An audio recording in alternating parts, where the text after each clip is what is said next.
எல்லாரும் ஜூன் 1 வந்துடுறீங்க, ரொம்ப பேர்த்த கூப்பிடுறாங்க, நிறைய ஊழியக்காரர் கூப்பிடுறாங்க. சில பேர் எனக்கு ஃபோன் பண்ணி கேட்டாங்க, பஸ் கூப்பிடுங்க, அது மறக்காம சொல்லிட்டேன். நான் நிறைய கூப்பிட்டா எனக்கு நிறைய வேலை இருக்குது, ரெண்டாவது இடம் பத்தாது, அதனால தான் ரொம்ப பேர்த்த கூப்பிடுறேன். அது ரொம்ப பேருக்கு தெரியாது. அதனால் நிகழ்ச்சியெல்லாம் சிறப்பாக செஞ்சாங்க. நிறைய காரியங்கள் எஃபோர்ட் பண்ணுறோம். பிள்ளைங்கள்லாம் ரொம்ப தியாகமாக சேர்ச்சியில் தாண்டி காரியங்கள் செயல்பட்டாங்க. சரி, நம்ம கற்றுக்கொள்ளக்கூடிய ஒரு மனப்பான்மை தான் நமக்கு இருக்கணும். யாரெல்லாம் சொல்லலாம். நான் கூட நிறைய விஷயங்கள் கற்றுக்கொள்கிறேன். அன்றைக்கி நிகழ்ச்சி நடந்தப்ப மேடையில் பரிசு கொடுக்குறதுலாம் ஒரு பார்த்துட்டு சொன்னார். ஒரு கவர்மெண்ட்ல கேட்குறது கவர்மெண்ட் சொன்னார், எல்லாம் போய் மாற்றி அமைன்னு சொல்லி. ஸோ அந்த மாதிரி சில பேர் சொல்கிறக்கூடிய சில ஆலோசனையை நம்ம கேட்கணும், சில காரியத்தை கற்றுக்கொள்ளலாம். சில நிகழ்வுகளை சிறப்பாக செய்வதற்கு நம்ம எல்லாம் அப்படியே பழகிட்டு தான் ஆகணும். எல்லாரும் பழகணும். ஆனால் சாமியை சேர்க்கக்கூடாது. அதில் பொறுப்பு கொடுத்துருவாரு. நம்ம அதை செய்வோம். செஞ்சு மிஸ்டேக் ஆனாலும் மாட்டு வாங்கினாலும் அதை கற்றுக்கிட்டோம். அப்படி அது போல் நீலாஜி சபையிலையும் சண்டே ஸ்கூல் காரியங்கள் செஞ்சாங்க. பிள்ளைங்களாம் ரொம்ப மனப்பாடமாக சில காலம் சொன்னாங்க. நானே யோசித்தேன், பரவாயில்ல பிள்ளைங்க ரொம்ப அவங்களுக்கு ஞாபக சக்தி இருக்குது. அதை பார்த்தா ஒவ்வொரு நிகழ்ச்சியும் செஞ்சு அவங்கள அதில் அப்படியே பழக்கம் வைத்தா ஒரு பெரிய காரியம் செய்யும்போது ஈஸியாக செய்வாங்க. அதனால நீங்கள் எல்லாம் வந்தீங்க, கற்றுறவங்க எல்லாம் அரசு போனாங்க. நம்ம செப்டம்பர் 16 எல்லாத்துக்கும் லீவ் தானே. நம்ம அப்பா சர்ச்சில் ஒரு பக்தி மன்றத்தில் டிபேட் இருக்குது. டிபேட் 3 பேர் இருப்பாங்க, 3 பேர் இருப்பாங்க. ஒரு தலைப்பு கொடுத்துருக்கோம். இவங்க ஒரு தலைப்பு ஒரு இதில் பேசுவாங்க, அவருக்கு எதிர்மதமாக பேசுவாங்க. அப்படி ஒரு நிகழ்ச்சி ஏற்பாடு செஞ்சேன். ரொம்ப நல்லா இருக்கும். அதனால் இந்த என்ஆர்ஸ் ஐயாவில் இருப்பார். அவருக்கு செப்டம்பர் லீவாக என்னன்னு தெரியல. அவரோட லக்ஸுக்கு அப்புறம் சைமன் இருக்கார். இன்னொரு நாள் 3 பேர் தலைப்பை கொடுத்து 2 பேருக்கு 1 பேர் இருப்பாங்க, 3 பேர் இருப்பாங்க. ஜட்ஜஸ்லாம் உட்காந்துருப்பாங்க. இன்னொரு சபையில் நம்ம பேசுகிறாங்க. இதெல்லாம் கொஞ்சம் அறிவு வளர்ச்சிக்கு சில காரியங்கள் நம்ம பேச்சு திறனுக்கு சில சத்தியத்தை வேற உலக பிரகாரம் இல்லை, பைபிள் சத்தியம் தான் பேசணும். பைபிள் சத்தியம் தான். ஸோ அதை யோசிக்க சிந்திக்க அந்த மாதிரி பேசுறதுக்கு அதெல்லாம் உதவியாகும். அதனால் ஒரு ஏற்பாடு செஞ்சுருக்கேன். அதனால் இங்கேருந்து 3 பேர் இங்கேருந்து அப்பாங்க 3 பேர் இருப்பாங்க. சல்மான் சபையை ஒரு 3 பேர் கேட்பாங்க. பார்த்து டிபேட் எப்படி செய்யலாம்னு சொல்லுவாங்க. என்ன கேட்டீங்கன்னா, இன்றைய காலத்து திருச்சபை எப்படி இருக்கணும் பார்த்து பேசுவாங்க. அது மாதிரி திருச்சபைக்கு எதிர்த்து சபை எப்படி இருக்கலாமா அப்படின்னு பேசுவாங்க. சில வேளை ஆராதனை முக்கியமா, தேவனுடைய வார்த்தை முக்கியமா, இப்படி தான் எல்லாமே போடுறாங்க. சரி, அதுக்காக ஜோம் பண்ணுறதுங்க. நம்ம கூட சேர்ந்து சபைகள் சேர்ந்து சில காரியங்கள் செய்வதற்கு நம்ம எல்லாரும் பிரயாசப்படுவோம். ஆசைப்படுவோம். சபையை குறித்து தான் ஒரு மத்தியிலே பேசி வந்தது. திருச்சபையை குறித்து 53 காரியம் இருக்கு.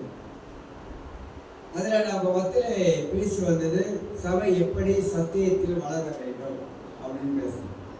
சபை எப்படி சத்தியத்தில் வளர வேண்டும். இந்த கடைசி கால திருச்சபையாகப்பட்டது அது இப்ப இருக்கிற சூழ்நிலையில திருச்சபை திசை மாறி கொண்டு இருக்குது சொல்லலாம். திசை மாறி வேறு பக்கம் போய் கொண்டு இருக்குது. மனுஷனுடைய வாழ்க்கையிலே சபையை குறித்த சரியான நோக்கம் இல்லாம போயிருச்சு.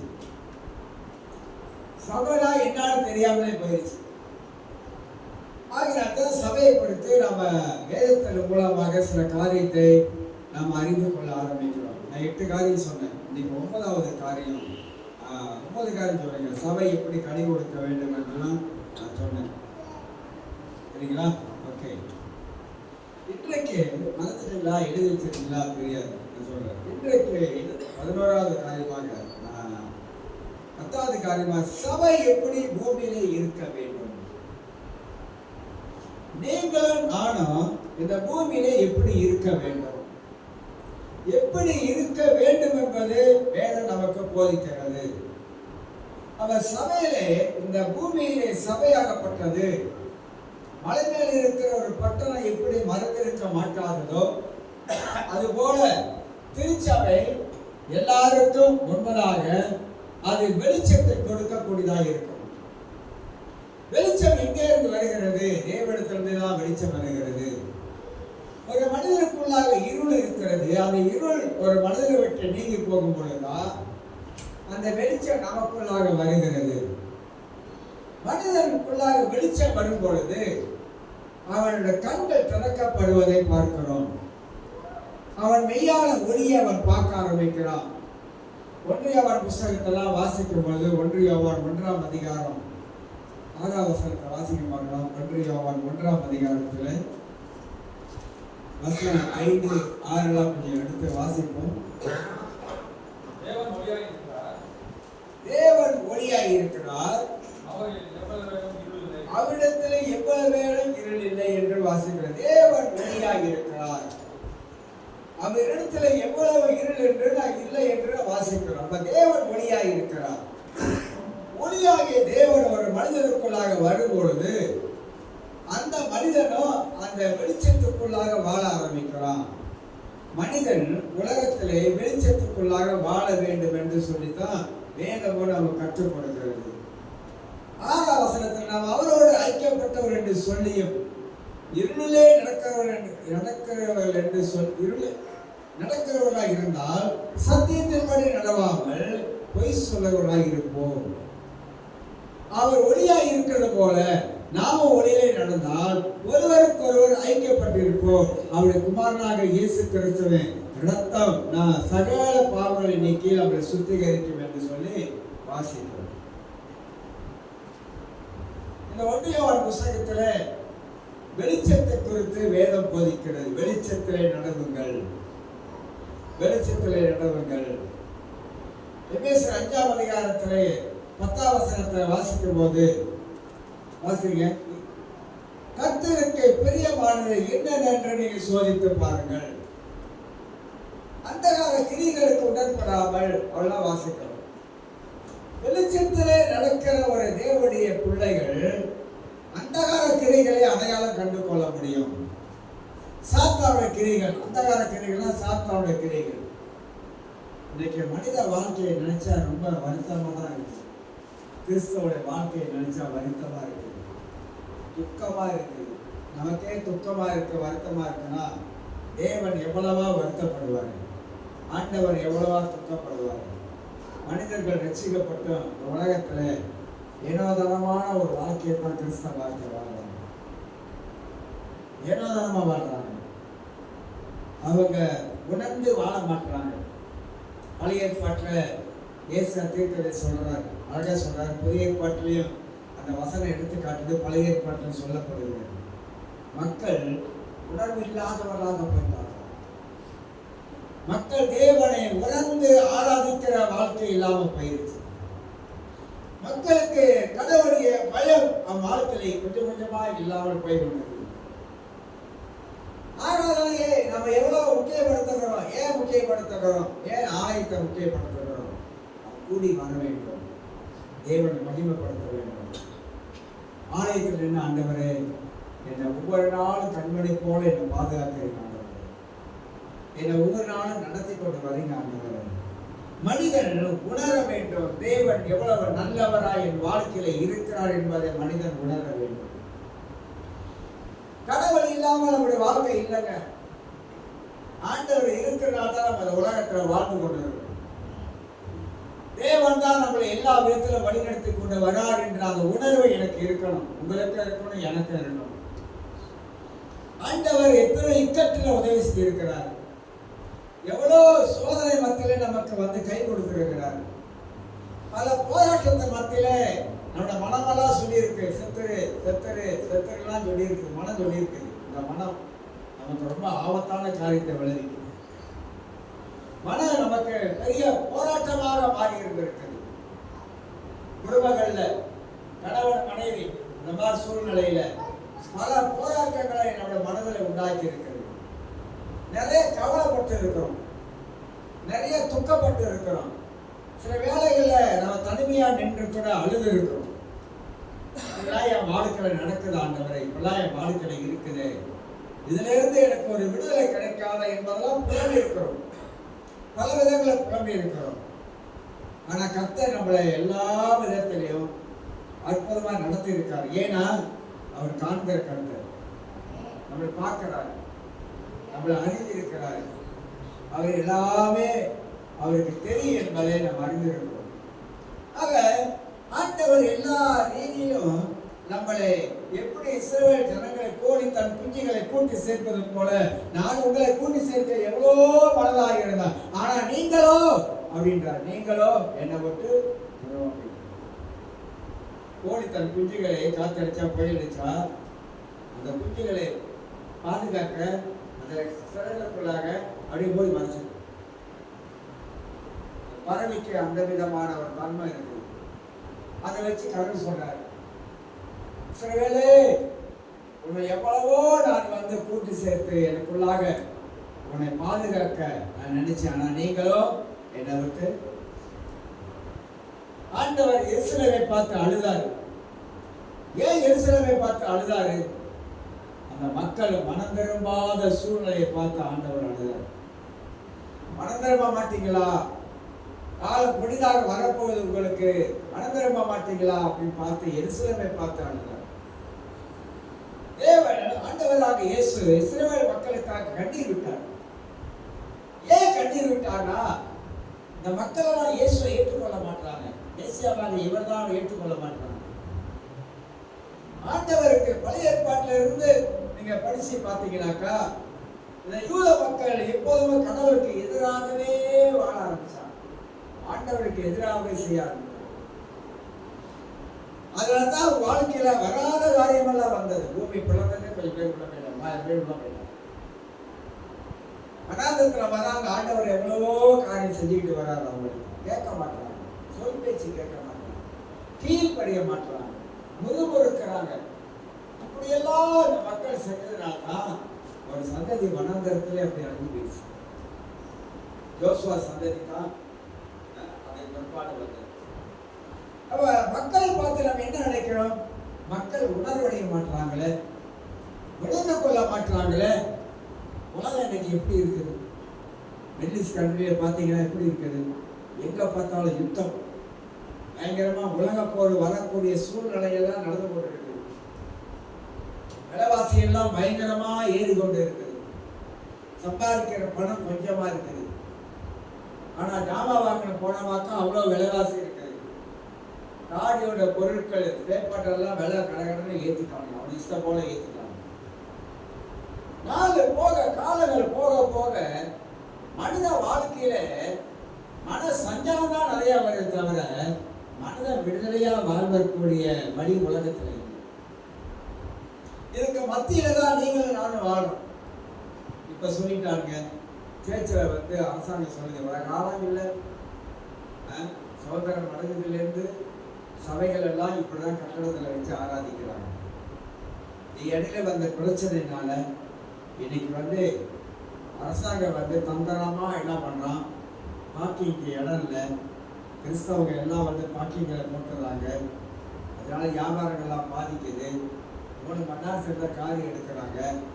அதனால ஷோப் ரோட்டில் வைக்கிறது வந்து ஆராதனை வைக்கிறதுலாம் வந்து தடை செய்ய பார்க்கறோம். சபைக்கு நெருக்கம் வருது, சபைக்கு துன்பங்கள் வருகிறது. அதனால இல்லை, ஆனா சபை வந்து அப்படியே மெத்த போக்குற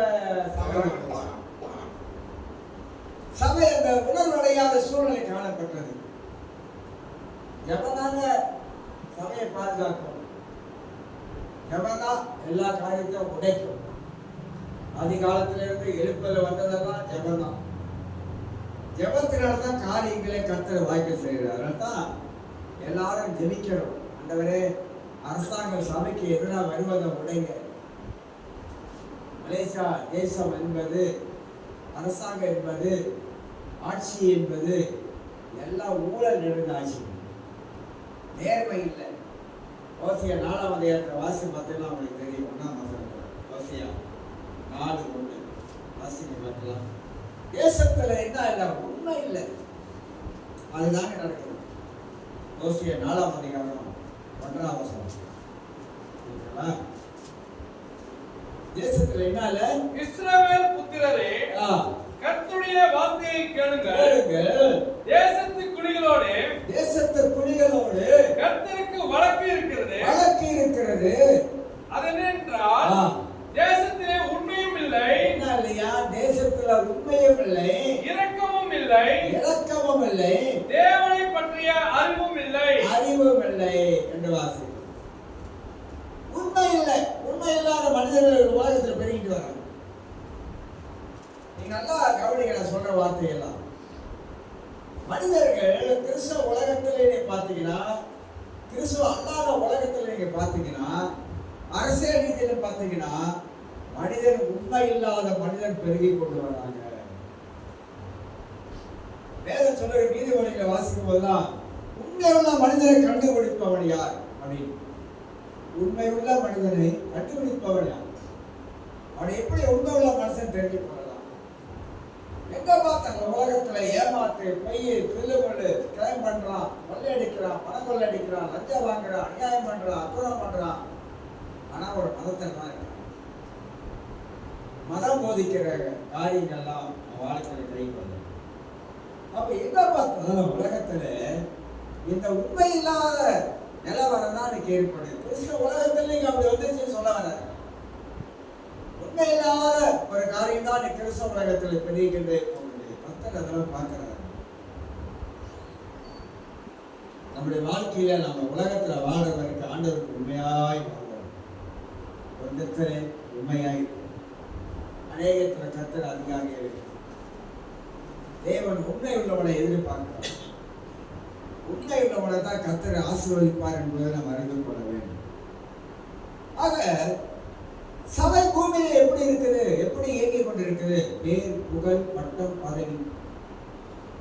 எனக்கெல்லாம் டாக்டரேட் பட்டம் கொடுக்கும்போது வேண்டவே வேண்டாம், எனக்கு பிடிக்காது. இந்த பட்டம் தான் எனக்கு பிடிக்காது, நான் விரும்ப மாட்டேன். ஒரு பாஸ்டர் வந்து கனவு கண்டா சொப்பனா கண்டேன் அப்படின்னு வேலூர்ல, நான் வேலூர்ல காசு கட்டலாம் கொடுத்தாங்க. அப்படி கொடுத்ததான் தூக்கி ஒரு பொருளை போட்டேன். இந்த வயசுக்கு படிச்சு போட்டதுனால அதை தூக்கி போட்டு பாட்டத்தை வச்சு போட ஆரம்பிச்சோம். நாங்கள் ஃபங்க்ஷனில் கூட சொன்னாங்க, ஐயா இந்த பேர் இந்த டாக்டர்லாம் பேசுவது கூப்பிடாத அப்படின்னு கேட்க மாட்டேன். ஏன்னா அதை வச்சு அவனால ஒன்றும் செய்ய முடியாது. அதெல்லாம் புரோஜனம் இல்லாது. கொடுக்குறாங்க, அதை வச்சு என்ன பண்ணுறது?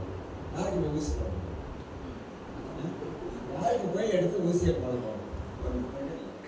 நான் என்ன சொல்ல வரேன்னா, நம்முடைய வாழ்க்கையை நாம் உணர்ந்து கொள்ள வேண்டும் சொல்றேன்.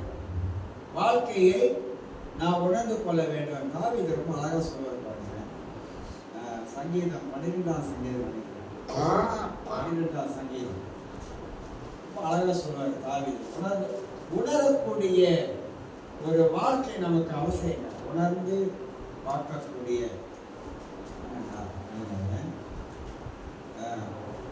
19 சங்கீதம் 19ஆம் சங்கீதம் 2ஆம் வசனம். தன் பிழைகளை உணர்கிறவன் யார்? மறைவான குற்றங்களுக்கு என்னை நீங்களாக்கும். பிழைகள், தன் தவறுகளை, தன் குற்றங்களை உணர்கிற மனுஷன் யார்? உணரணும். யாராக இருந்தாலும் நாம உணரக்கூடிய ஒரு நிலைமை நம் வாழ்க்கையில இருக்க வேண்டும். அதுதான் திருச்சபை இன்னைக்கு வந்து திசை மாறிக்கொண்டிருக்குன்னு சொல்ல வர. சபை இன்னைக்கு சபையா இல்லை. மீடியா வராத காலத்துல எல்லாருமே வந்து அமைதியா தான் இருந்துட்டு இருந்தாங்க. என்னைக்கு மீடியா வந்துச்சோ எல்லாம் புடிச்சதாயிடுச்சு. பாருங்க, அரசாங்கத்துல ஜூன் மாசத்துல இருந்து ஒரு சட்டம் போட்டானா 16 வயசுக்கு கீழே உள்ள பிள்ளைங்க மீடியா வைக்க முடியாது. ஏன் சொல்றான் அப்படி? நிறைய பிள்ளைங்க பாதிக்கப்படுறாங்க மீடியா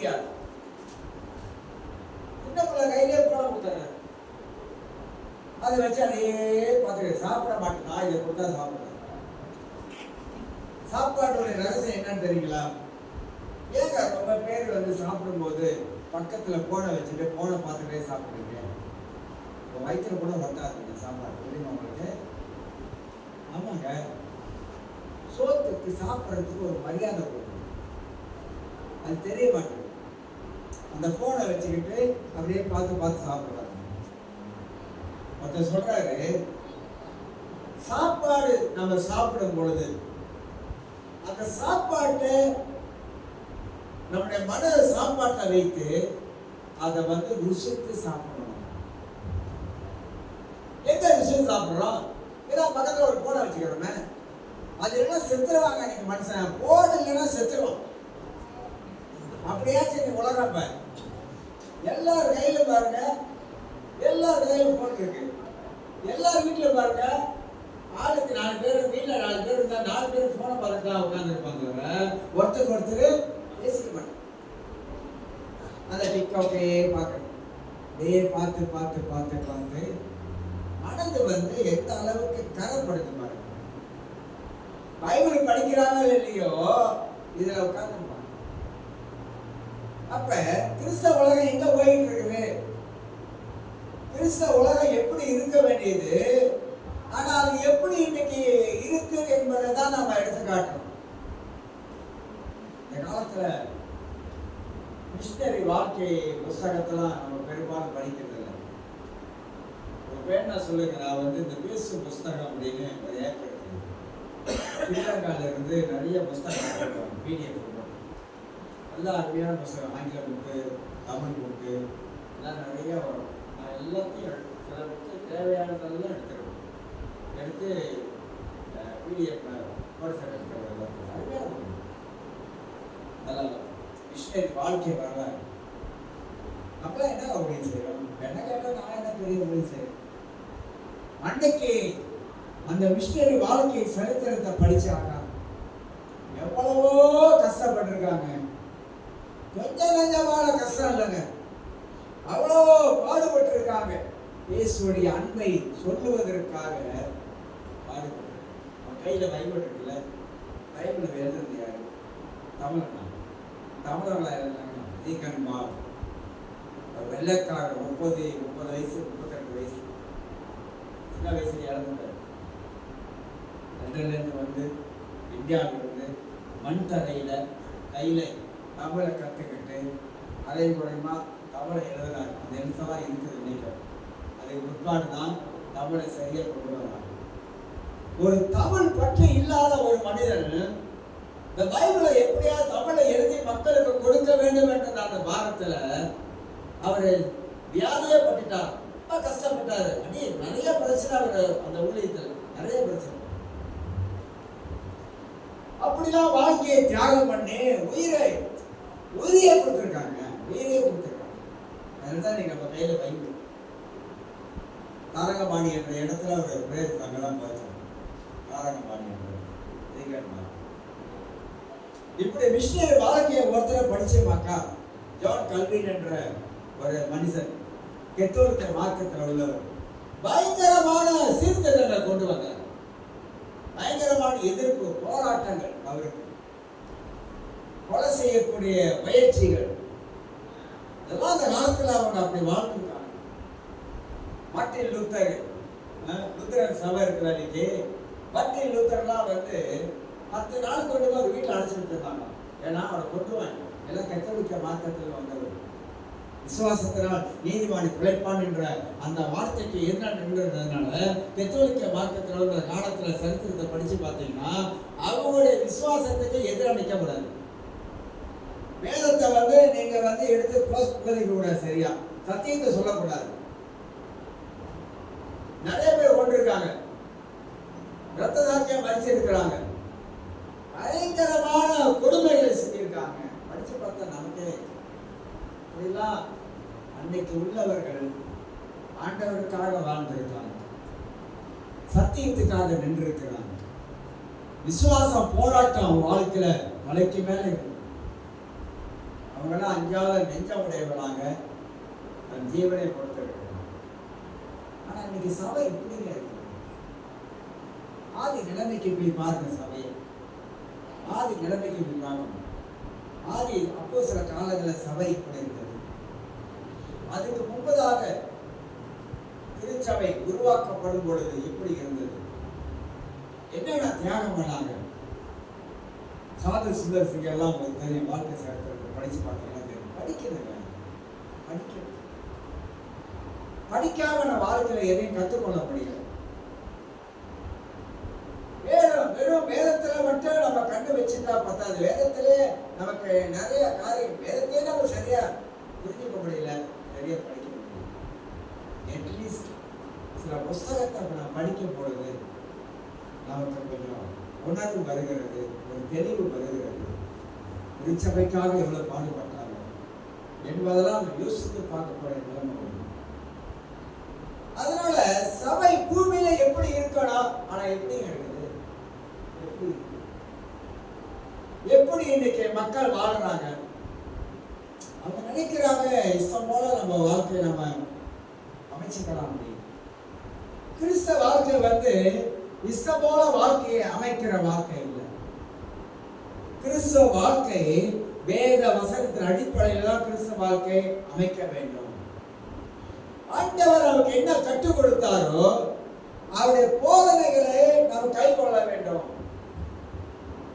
அதுக்குதான் சீசர்களுக்கு ஆண்டவர் சொல்லிக் கொடுத்தார், உபதேசங்களை கற்றுக் கொடுத்தார். 12 பேரை இயேசு உருவாக்குறதுக்கு எவ்வளவு கஷ்டப்பட்டாங்க தெரியுமா?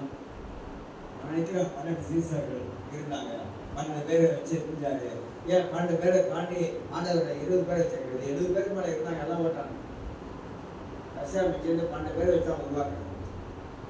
அந்த 12 பேரை உருவாக்குவதற்கு இயேசு எடுத்துக்கொண்ட நேரங்கள் கஷ்டப்பட்டு தான் உருவாக்குனாங்க. உருவாக்கினவன் கடைசியாக இருந்தாங்களா போட்டானுங்க எல்லாம். இயேசு மரிச்ச பிற்பாடு எல்லாம் சொல்றாரு, உயிரா இருக்கும்போது எல்லாம் சொன்னாரு. ஒருத்தன் காதுக்குள்ள வாங்கல. கடைசி அவர் இறந்த பிற்பாடு எல்லாம் பழைய என்னதான் போயிட்டாங்க, பழைய இடத்துல போயிட்டாங்க. இயேசுக்கு எப்படி இருக்கு? எவ்வளவு சொல்லிக் கொடுத்து 3 வருஷம் கூட வச்சிருந்து சாப்பாடு கொடுத்து அற்புத அடையாளங்களை ஆண்டவர் நடப்பித்து அவர்களுக்கு அந்த அதிகாரத்தை கொடுத்து அற்புத அடையாளம் செய்து கடைசியில எல்லாம் விட்டு போயிட்டாங்கன்னா இப்ப ஒரு தனி மனுஷனுடைய மனநலம் எப்படி இருக்கும்?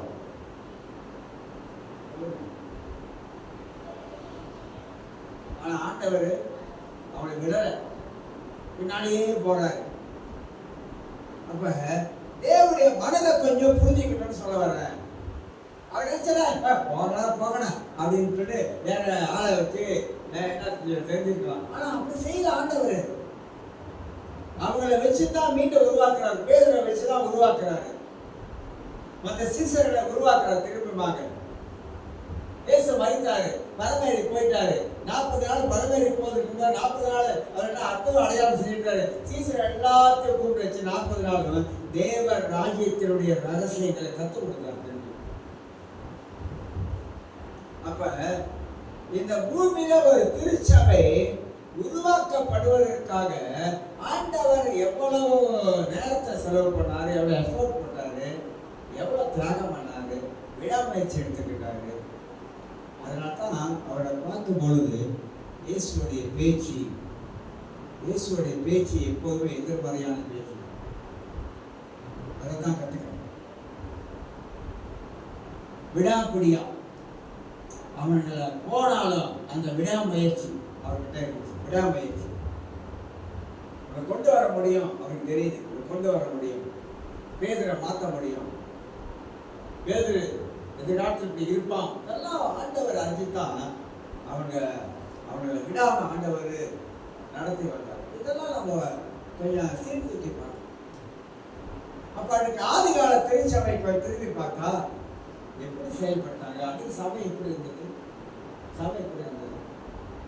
அப்போ சிலர் 9ஆம் அதிகாரம் 31 வாசகம் சபை எப்படி இருந்துச்சு அன்னைக்கு. அப்போ சிலர் 9:31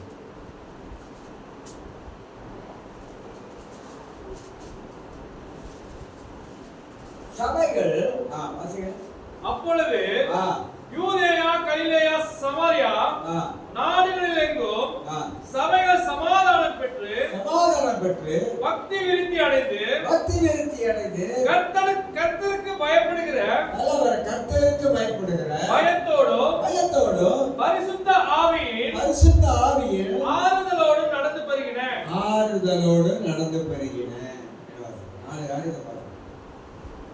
ஆதிகால சபை எப்படி இருந்தது, இன்னைக்கு சபை எப்படி இருக்குது? அன்னைக்கு ஆதிகாலத்துல சபைக்குள்ளாக தேவ சமாதானம் இருந்துச்சு. நீ சபைக்குள்ளாக மக்களுக்குள்ளாக ஒரு நல்ல ஐக்கியம் இருக்குதா? மக்களுக்குள்ளாக ஒருத்தர் சமாதானமா வாழ்றாங்களா? எல்லாம் கருத்தில் இருக்காங்க. சிந்திக்கிற விதமே வேறையா இருந்துச்சு, யோசிக்கிற விதமே வேற ஆயிடுச்சு. அந்த மாதிரி நிலைமை சபைக்குள்ளா வந்துருச்சு. சமாதானம் இல்லை, ஒருத்தருக்கு ஒருத்தர் சமாதானம் இல்லை, ஒருத்தருக்கு ஒருத்தர் போட்டி பொறாமை ஆயிடுச்சு. ஒருத்தருக்கு ஒருத்தராக கருத்து வேறுபாடுக்குள்ளாக வாழ ஆரம்பிச்சிட்டாங்க. அந்த தேவ பயம், தேவ பக்தி இல்லாம போயிடுச்சு. அந்த பரிசுத்தாவுடைய ஆறுதல் இல்லாம போயிடுச்சு. நாலு காலம் சபைக்குள்ள இன்னைக்கு இல்லைங்க. அதான் சபை எங்க இருக்குன்னு நமக்கு தெரியும். திருச்சபை என்பது நாம எங்க இருக்கிறோம், நாம என்ன செய்து கொண்டு இருக்கிறோம். வேதம் சொல்லுவது ஒன்று, நாம் செய்வதை ஒன்றாக இருக்கிறோம். வேதம் இப்படிதான் வாழணும் கற்றுக் கொடுக்குது. நாம வேறு விதமான ஒரு வாழ்க்கையை வாழ்ந்து கொண்டிருக்கிறோம். வசனத்துக்கு முரண்பாடான ஒரு வாழ்க்கை தான் வாழும். ஆனா உண்மையிலே கிறிஸ்தவ வாழ்க்கை நல்லா உணர்ந்து வாழ்ந்தா கிறிஸ்தவர்கள் ரொம்ப மேலான இடத்துல இருக்க வேண்டியவர், மேலான இடத்துல உயர்வான எண்ணம் உள்ளவர், தாழ்வான எண்ணம் இல்ல, உயர்வான எண்ணம் உள்ளவர், ஆசீர்வாதமாக வாழ வேண்டியவர். ஆனா இன்னைக்கு அதெல்லாம் ஏன் இல்லை, எதனால் இல்லைனாக்கா, இந்த உலகத்துல ஒருத்தன் இருக்கான், அவன் தான் எல்லாத்தையும் ஆட்டி படைக்கிறான். மனிதருக்குள்ளாக இருக்கிற எண்ணங்களை சிதறடிக்கிறவர் பிசாசு தான். நல்ல எண்ணங்களுக்கு பதிலாக பிசாசு தவறான எண்ணங்களை கொண்டு வரும். சில வேளை பாருங்க, நம்ம பேர் வைக்கிறோம். இப்படி யார் இருப்பா? கிறிஸ்தவர்கள் பேர் வைக்கிறோம், நம்ம பேர் வைக்கிறோம். பாசம் தான் சொன்னாரு, பாசம் சொல்லியிருக்க மாட்டாரு. ஆனா பேர் எப்படி இருப்பாங்க தெரியுமா? பாசம் தான் சொன்னாரு. என்ன சொன்னாரு? சொல்லாததான் சொல்லுவாங்க. அதெல்லாம் அனுபவிச்சிருக்கு. யார் சொல்றா? கிறிஸ்தவங்க சம மக்களா அப்படிலாம் சொல்லுவாங்க. அப்புறம் கேட்பாங்க, பசங்க இப்படி சொல்லி கேள்விப்பட்டாங்க, அங்க பேசவே இல்லையே. அந்த மாதிரி உலகத்துல வாழ்றோம். இப்பெல்லாம் நான் இன்னொன்னு கத்துக்கிட்டேன். வயசு போய் தான் அவனோட கத்துக்கணும். இன்னொன்னு கத்துக்கிட்டேன், கால் பண்ணி பேசக்கூடாது. கால் பண்ணி பேசினா என்ன நடக்குதுன்னா, சொல்லாததான் சொன்னான்னு சொல்லிடுவாங்க. வாட்ஸ்அப்லேயே பேசிட்டா நான் என்ன பேசுறேன்னு வாட்ஸ்அப்ல இருக்கா இல்லையா, அதுதான் வாட்ஸ்அப்லேயே பேசுறேன். கால் பண்ணி பேசுனா ரொம்ப ஆபத்து இருக்குங்க, ரொம்ப டேஞ்சரஸ் இருக்கு. இல்லை நம்ம இப்படி பேசுறீங்க, நம்ம இப்படி பேச சொல்லியிருக்காங்களே. அப்போ நான் யோசித்தேன், இனிமே கால் பண்ணி பேசக்கூடாது அப்படின்னு தீர்மானம் என்ன சொல்றேன். வாட்ஸ்அப்ல பேசலாம். அப்ப நான் என்ன பேசுறேன்னு தெரியல. இப்படிப்பட்ட உலகத்துல நீங்க வாழ்ந்துகிட்டு கொள்ளாத உலகத்துல வாழலாம். அந்த சபை எங்க இருக்குது? சபை எங்க இருக்குது? சபை உலகத்தெல்லாம் இருக்குது. ஆனா சபை உலகத்துல இருந்து பிரித்தெடுக்கப்பட்ட அந்த வாழ்க்கையில இருக்குதான் கேட்டீங்கன்னா இல்லை, இல்லைங்க. எனக்கு நிலைமை அப்படி போயிடுச்சு. கடைசி காலத்துல சொல்றேன் பாருங்க. இதுக்கு 1ஆம் தேதி வரும்போது சபையை பற்றி பேசலாம், சபையை பற்றி தான் பேசணும். உங்களுக்கு என்ன மனசுல வருதோ திருச்சபையை பற்றி பேசணும். ஆனா திருச்சபையை பற்றி நாம் நினைக்கும் பொழுது சபையாகப்பட்டது இன்னைக்கு இருக்க வேண்டிய இடத்துல இல்லாம திசை மாறிக்கொண்டே இருக்குது. ஆனா நாம அப்படி இருக்கக்கூடாதுன்னு சொல்றோம். நம்ம அப்படி இருக்கவே. அதனால 10வது காரியமாக சபை எப்படி பூமியிலே இருக்க வேண்டும். ஒரு வசனத்தை வாசித்து நிப்பாட்டுவோம். சபை பூமியிலே எப்படி இருக்க வேண்டும்? மத்திய சுவிசேஷம் 5ஆம் அதிகாரம் 16ஆம் வசனத்தை இருக்கிற வசனத்தில் சொல்லியிருக்கோம். வாசி நம்ம திருப்பி வாசிக்கணும். மனதில் நம்ம மனதில் ஞாபகத்தில் வைப்பது 5:16. இவ்விதமாய் மனுஷர் உங்கள் நற்கிரியைகளை கண்டு பரலோகத்தில் இருக்கிற உங்கள் பிதாவை மகிமைப்படுத்தும்படி உங்கள் வெளிச்சம் அவர்கள் முன்பாக பிரகாசிக்க கடவுது. இந்த வசனத்துக்கு நமக்கு சம்பந்தம் படிச்சவன் இந்த வசனத்துக்கு நமக்கு ஏதாவது சம்பந்தம் இருக்குதா? நற்கிரிகள் இருக்குதா? மக்கள் பார்க்குறாங்களா? நல்ல காரியம் செய்கிறோமா? வசனம் அதுதான் நீங்க வந்து சொல்லுது. நற்கிரிகள் கிறிஸ்தவ வாழ்க்கையிலே இந்த நற்கிரிகள் இல்லாதனால தான் நீங்க பிரச்சனை.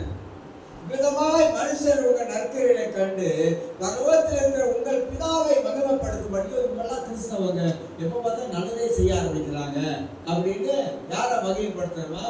தேவனை மகிமைப்படுத்துறோம். ஆனா இன்னைக்கு அப்படியே இருக்குது இல்லையே. பிதாவை உங்கள் வெளிச்சம் அவருக்கு முன்பாக பிரகாசிக்க கடவுள். உங்களுக்குள்ள இருக்கிற வெளிச்சம் மற்றவருக்கு பிரகாசமா தெரியும். நற்கிரிகள் கிறிஸ்தவ வந்து நல்லதை தவிர வேற எதுவும் செய்யக்கூடாதுங்க. நம்மளாம் இயேசுடைய பிள்ளைகள், இயேசுக்கு சொந்தமானவர்கள். அதனால கிறிஸ்தவர்கள் யாருக்குமே எந்த தீமையை கண்ணால கூட கனவுல கூட நினைக்க கூடாது, நினைக்கவே கூடாது. தீமையை வந்து நம்ம நினைக்கவே கூடாது. நான் தீமை செய்கிறோம்னு சொல்றோம். நம்ம நன்மை செய்யறோம்னாக்கா நாம எல்லாம் தேவனுடைய பிள்ளைகள். நமக்கு சில காரியங்கள் வரலாம். எனக்கெல்லாம் நானா சொன்னா நீங்களாம் தாங்க மாட்டீங்க.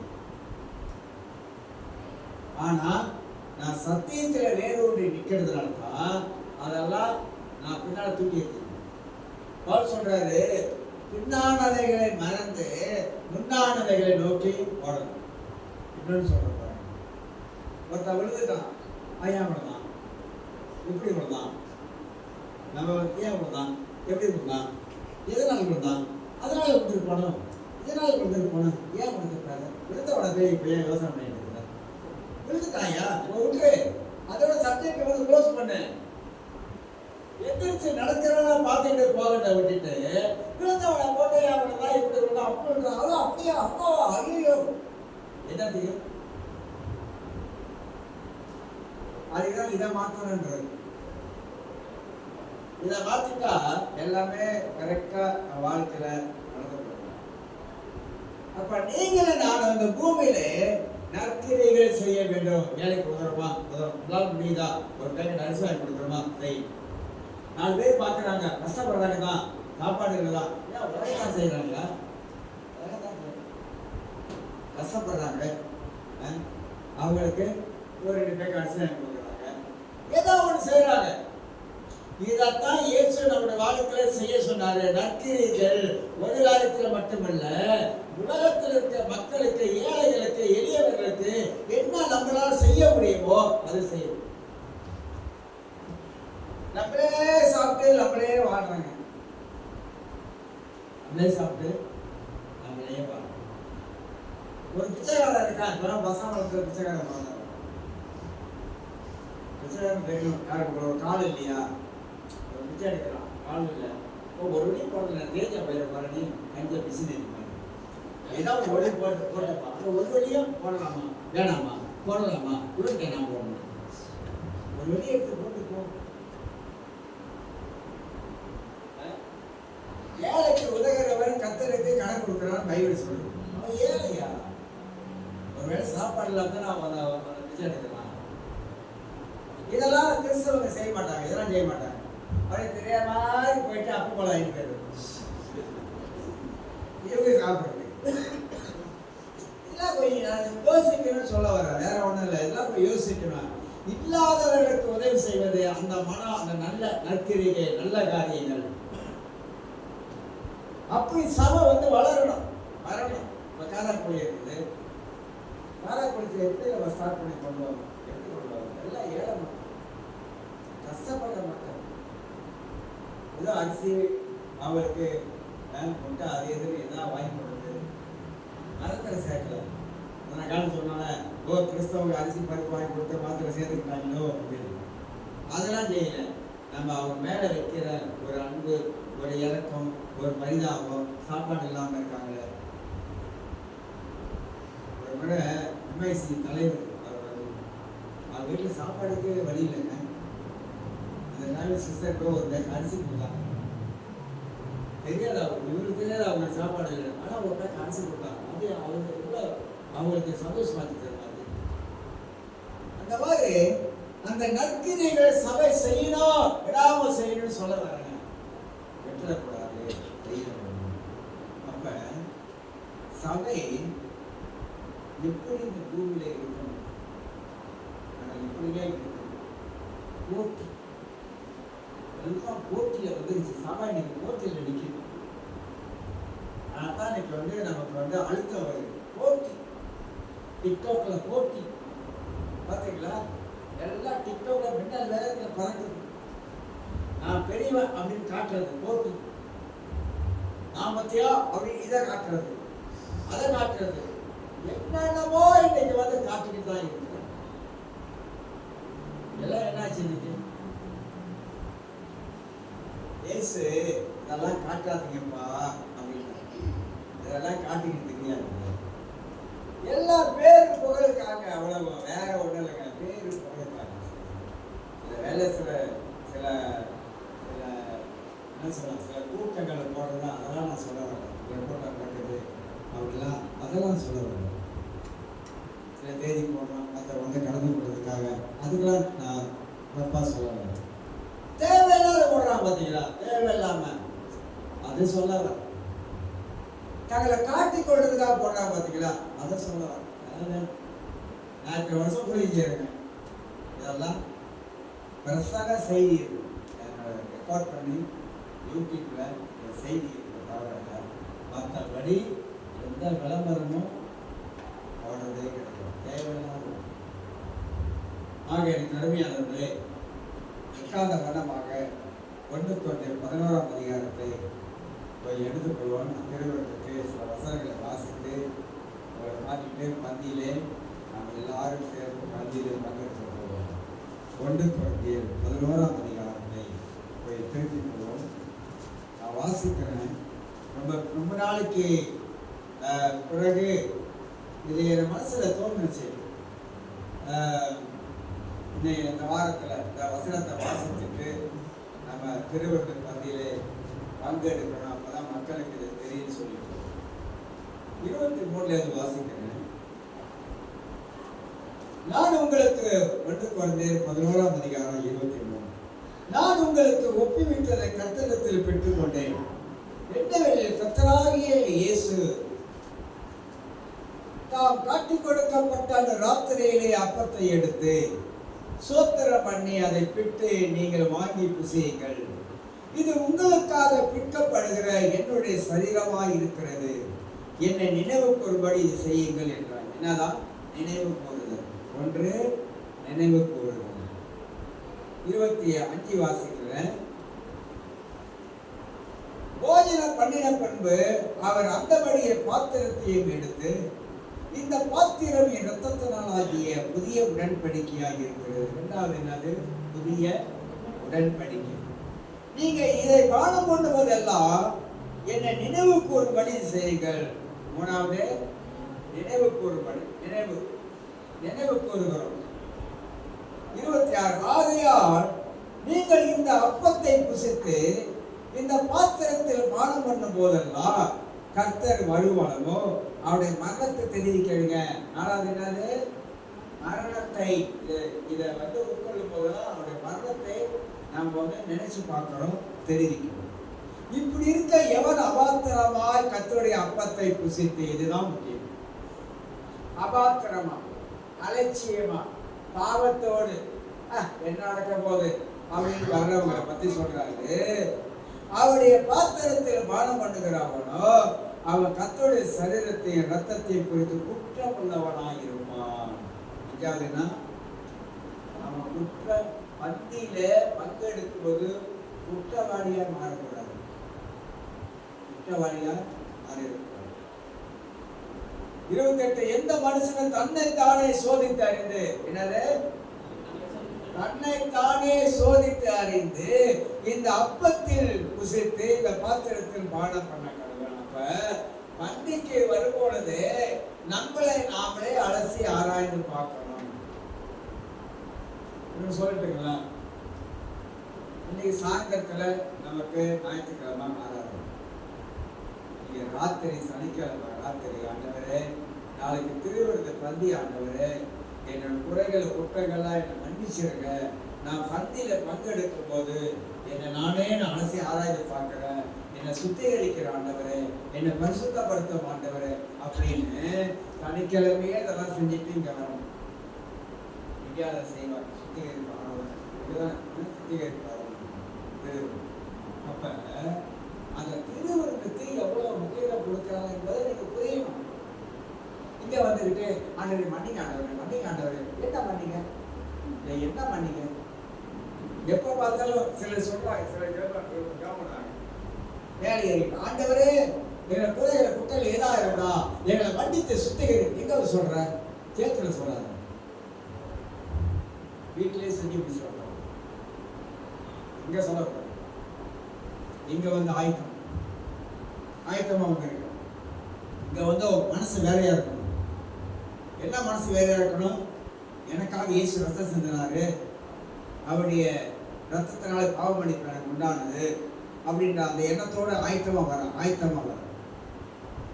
அப்ப அபாத்திரமா 29 வசனம், எண்ணத்தினாலுடைய அபாத்திரமா போஜனம் பண்ணுகிறவன் கர்த்தருடைய சரீரம் இன்னதென்று நிதானித்து அறியாததினால் தனக்கு ஆக்கினை தீர்ப்பு வரும்படி போஜனம் பண்ணுகிறான். என்னது ஆக்கினை தீர்ப்பு? நல்லா புரிஞ்சுக்கங்க. பந்தி வந்து விளையாட்டல்ல, பந்தி வந்து அற்பமானதல்ல. இப்ப வாசித்த பதிவுல இத்தனை காரணம் சொல்லிட்டு வரோம், விளையாட்டல்ல. இத வந்து கணத்துக்குரியது, தேவனுடைய மரணத்தை இது தெரிவிக்கிறது, இயேசு ஏற்படுத்தின புதிய உடன்படிக்கை. அப்ப அவர் முன்பதாக வரும் பொழுது நாம் எப்படி வருகிறோம்? சுத்திகரிக்கப்பட்ட மனிதனாக வர வேண்டும். அப்படி வந்து அந்த பந்தியை பயத்தோடு எடுக்கணும்னு சொல்ல வரேன், அதை உணர்ந்து எடுக்கணும்னு சொல்ல வரேன். நம்மையே அலசி பார்த்து ஆராய பார்த்து பந்தியில பங்கெடுக்கணும்னு சொல்ல வரேன். பந்தி வந்து ரொம்ப நம்ம வந்து அனுசரித்து யோசித்து இந்த பந்தியில பங்கெடுக்கணும். எல்லாரும் நன்றி ஆண்டவர்.